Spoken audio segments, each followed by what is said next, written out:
Hi viewers, welcome to our channel. ప్రస్తుతం మనతో పాటు టీడీపీ స్పోక్స్ పర్సన్ సూర్యదేవ లత గారు ఉన్నారు. వారితో ఒకసారి మాట్లాడదాం. మేడం నమస్కారం. మేడం నమస్తే. మేడం సునీతారెడ్డి గారు మనం చూస్తూ ఉన్నాం, ఎన్నో ప్రెస్ మీట్లు పెట్టి వివేక హత్య కేసుకు సంబంధించిన ఎన్నో విషయాలు బయట పెట్టడం, అవినాష్ రెడ్డి గారిని కానివ్వండి, జగన్ గారిని వీళ్ళు విమర్శించడం చూసాం. అయితే ఇప్పుడు కడప జిల్లా కోర్టు ఏం చెప్తుందంటే, ఎటువంటి ప్రచారాల్లో వివేక హత్య కేసుకు సంబంధించి మాట్లాడకూడదు అని చెప్పేసి వీళ్ళకైతే ఆకాంక్షలు విధించడం చూస్తున్నాం. మరి ఏం జరిగింది, ఎందుకు అంటారు మేడం? ఇప్పుడు ఏదేమైనా తనకైతే కష్టంగానే అనిపిస్తుంది సునీత గారికి.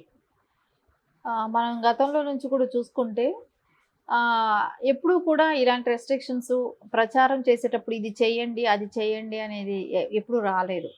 కానీ మొన్న ఈసీ కూడా ఏం చెప్పింది, నారా చంద్రబాబు నాయుడు గారిని దూషించడమే కానివ్వండి, కొట్టండి, చంపండి, నరకండి, కాల్చేయండి, ఇలాంటి మాటలన్నీ కూడా మాట్లాడినప్పుడు కూడా జగన్మోహన్ రెడ్డి తర్వాత ఆయన ఈసీ మందలించడం జరిగినప్పుడు కూడా మళ్ళీ తిప్పి వాళ్ళు మాట్లాడుతున్నా కూడా ఎక్కడ చర్యలు తీసుకోవట్లేదు. సో మనకు అది స్పష్టంగా కనపడుతుంది.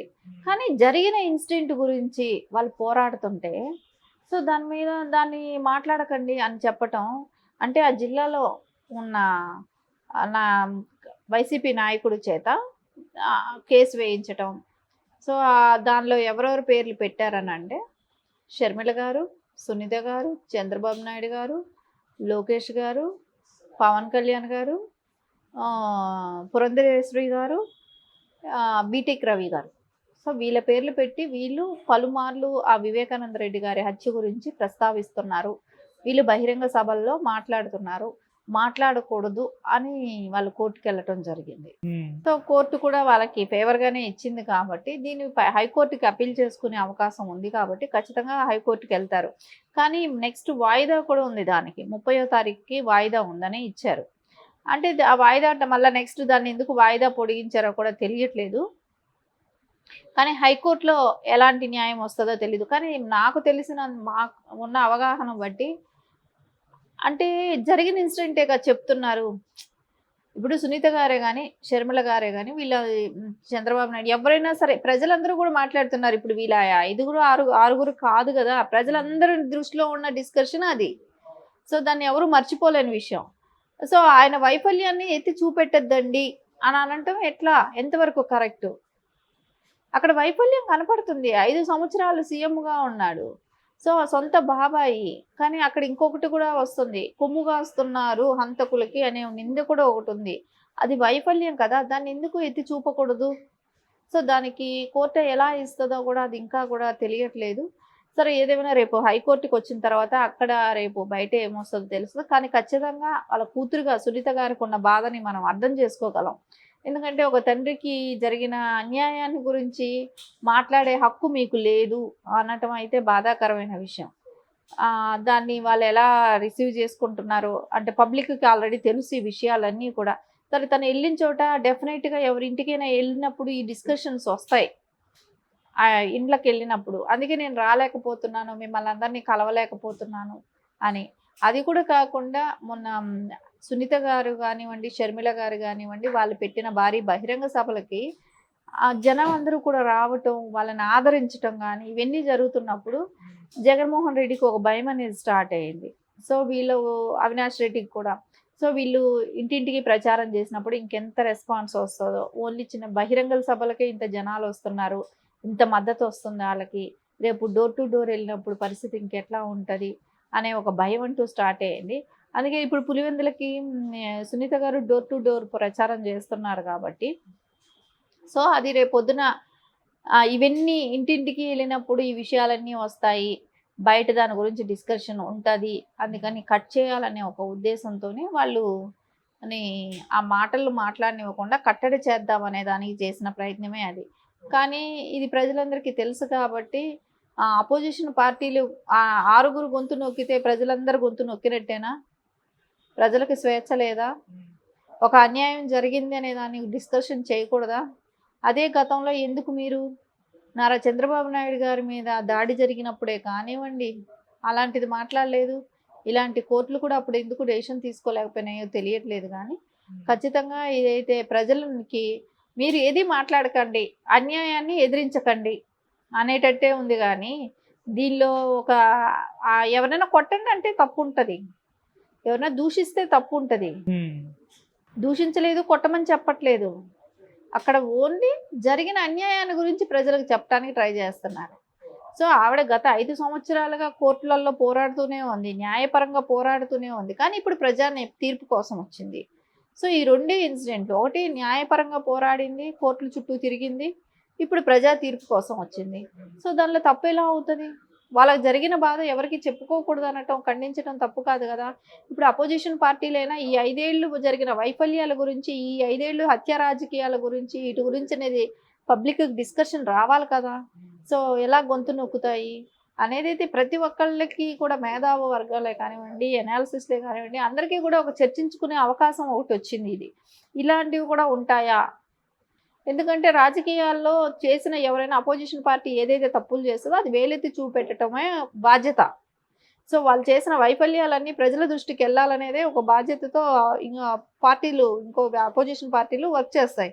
కానీ ఇక్కడ ఎందుకు మీరు మాట్లాడకండి అని అంటే ఇంకేంటి, ఇంకేం మాట్లాడాలి అంటే? జగన్మోహన్ రెడ్డి మంచాడు, ఆయన చాలా ప్రజలందరూ సుభిక్షంగా ఉన్నారు, ఇది చెప్పుకుంటూ అపోజిషన్ పార్టీలు ఓట్లకి వెళ్తాయా?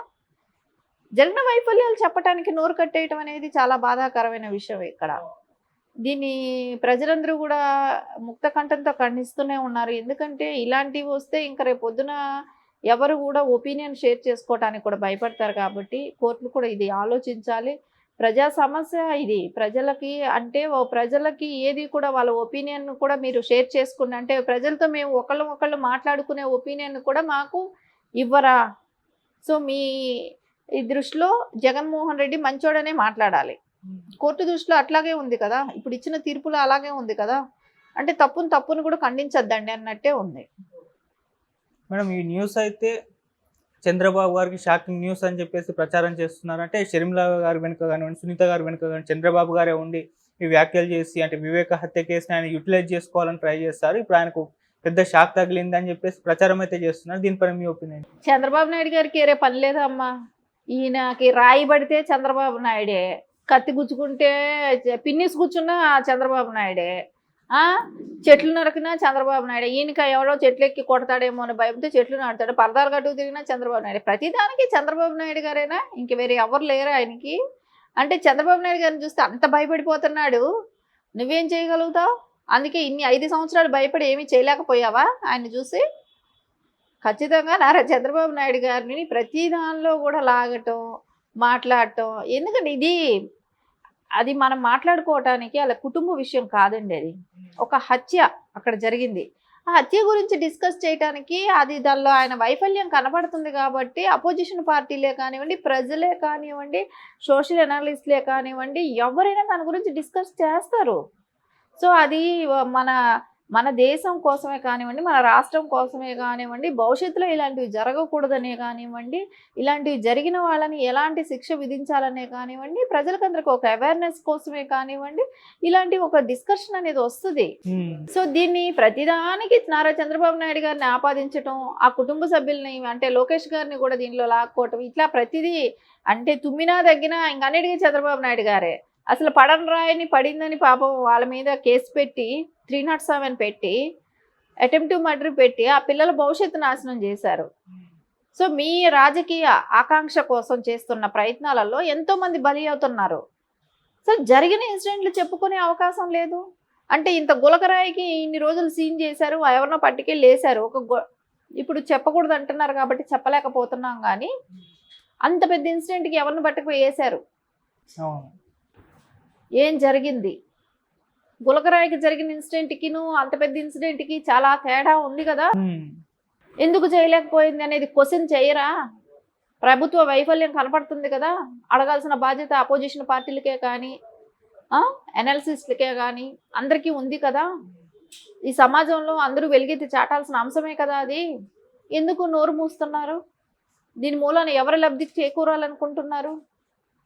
ఖచ్చితంగా ప్రజలందరికీ కూడా స్వేచ్ఛ అవసరం. అపోజిషన్ పార్టీలకైనా ఎవరికైనా కూడా తప్పును ఖండించాల్సిన అవసరం కూడా కనపడుతుంది. కాబట్టి ఈ ఎలక్షన్ క్యాంపెయిన్లో అందరికీ స్వేచ్ఛ అనేది ఇంపార్టెంట్. కాబట్టి అంటే ఒకళ్ళని దూషించటమో, వాళ్ళని చంపండి కొట్టండి అని ప్రేరేపించటమో తప్పు. అలాంటి వాటి మీద యాక్షన్ తీసుకోండి. సో ఎవరి మీదైనా అటాక్ చేస్తే తప్పు, దాని మీద యాక్షన్ తీసుకోవాలి. అంతేగాని జరిగిన ఇన్సిడెంట్లు వైఫల్యాల గురించి ఎత్తి చూపితే రేపొద్దున అంటాం ఏదో అమరావతి 3 రాజధానులు చేశారు, దాన్ని ఇప్పటి వరకు దాని మూలాన మహిళలందరినీ ఇబ్బంది పెట్టారంటే ఆ టాపిక్ మాట్లాడకండి అని రేపు దానికి కూడా స్టే చేస్తారా? సో ఎవరైనా ఖండించే ఇది ఉంటుంది కాబట్టి ఖచ్చితంగా అవకాశం కోర్టులు కూడా కల్పించాలనే కోరుకుంటున్నాం. ఓకే. ఇప్పుడు సునీత గారు కూడా ఫైట్ చేస్తాను, హైకోర్టుకి వెళ్తాను ఈ డిసిజన్ పైన అంటున్నారు. మరి అక్కడైనా న్యాయం జరిగే ఛాన్స్ ఉందా? తప్పకుండా న్యాయం జరగాలి, జరుగుతుంది కూడా. ఎందుకంటే సమాజంలో ఇలాంటివి మేము చేసేది చేస్తాం, దాని గురించి మీరు మాట్లాడొద్దండి అని అంటే రేపొద్దున మనం ఈ ఇండియాలో బతకాల్సింది కూడా అవసరం లేదు. వేరే రాష్ట్రాలకో వేరే చోటుకి వేరే దేశాలకు వెళ్ళిపోవటమే. సో రేపొద్దున చేసేవాడు చేస్తూ ఉంటాడు, చంపేవాళ్ళు చంపేస్తూ ఉంటారు. రేపొద్దున దాని గురించి ఎవరు మాట్లాడకండి, మీరు డిస్కస్ చేయకండి అని అంటే ఎవడైనా దేశంలో ఉంటాడా?